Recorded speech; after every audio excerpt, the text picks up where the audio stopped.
Pentingkah penulisan sejarah atau cukup untuk dikenang saja?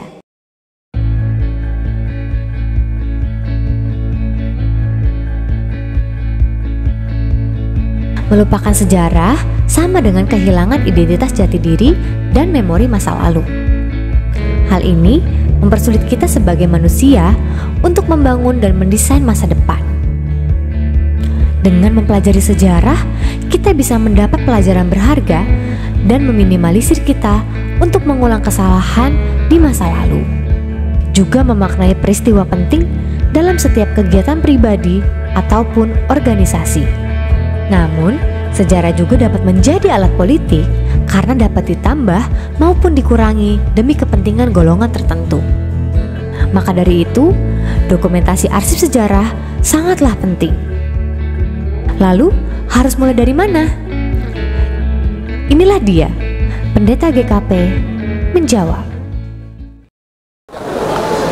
Sebelum saya menjawab prinsip-prinsip penulisan bagi penyusunan sejarah jemaat-jemaat maupun lembaga-lembaga yang ada di kalangan Gereja Kristen Pasundan, saya ingin mengapresiasi beberapa jemaat yang sudah memulai melakukan penulisan dan mempublikasikan sejarah jemaat-jemaatnya. Mungkin nanti bisa dilanjutkan oleh jemaat-jemaat yang lain untuk mengerjakannya. Tapi saya memulainya mau mengatakan begini. Guru saya selalu mengingatkan, dengan menyimpan dan menyelamatkan dokumen, maka kita sedang menyimpan juga memori kita.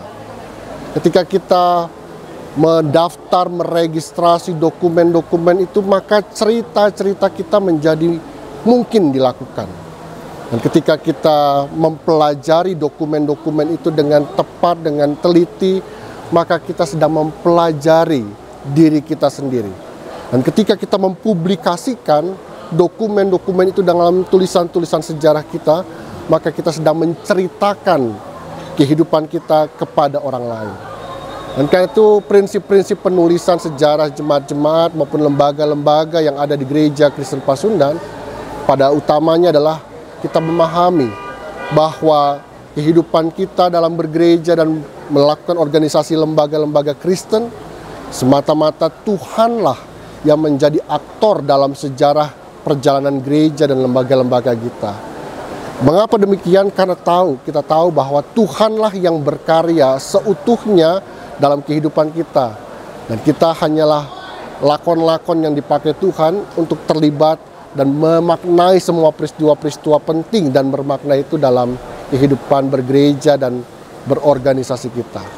Dan itu ketika kita ingin memulai penulisan sejarah jemaat-jemaat dan lembaga-lembaga, maka tadi mulailah dengan dokumen-dokumen yang kita selamatkan, kita simpan, lalu kita daftarkan, dan kita pelajari dengan baik-baik. Sehingga pada akhirnya penulisan kita menjadi lebih baik dengan data-data dan dokumen-dokumen itu. Ketika kita bicara soal sejarah gereja lokal, sejarah jemaat-jemaat, biasanya kita akan berdiskusi panjang tentang hari ulang tahun atau hari lahirnya gereja atau jemaat kita. Biasanya ada banyak patokan-patokan yang bisa dipilih untuk melakukannya. Biasanya kita bisa memilih baptisan pertama dilakukan, atau pertama kali pekabar Injil datang ke wilayah kita, atau kita melihat bangunan gereja dibangun. Bisa juga menggunakan patokan kapan majelis jemaat terbentuk, atau kapan pertama kali gereja itu melakukan ibadahnya. Dengan cara itu, maka kita bisa menemukan titik awal bagaimana kita memulai cerita kita sampai pada hari ini. Sehingga dengan penulisan sejarah yang seperti itu, kita tahu bagaimana kita mau menceritakan tentang kita kepada orang lain dengan lebih bertanggung jawab. Semoga dengan prinsip awal ini, bagi kita sekalian yang hendak melakukan penulisan sejarah jemaat-jemaat dan lembaga-lembaga di Gereja Kristen Pasundan, kita bisa memulainya dengan apa yang ada pada kita masing-masing. Tuhan memberkati kita semua.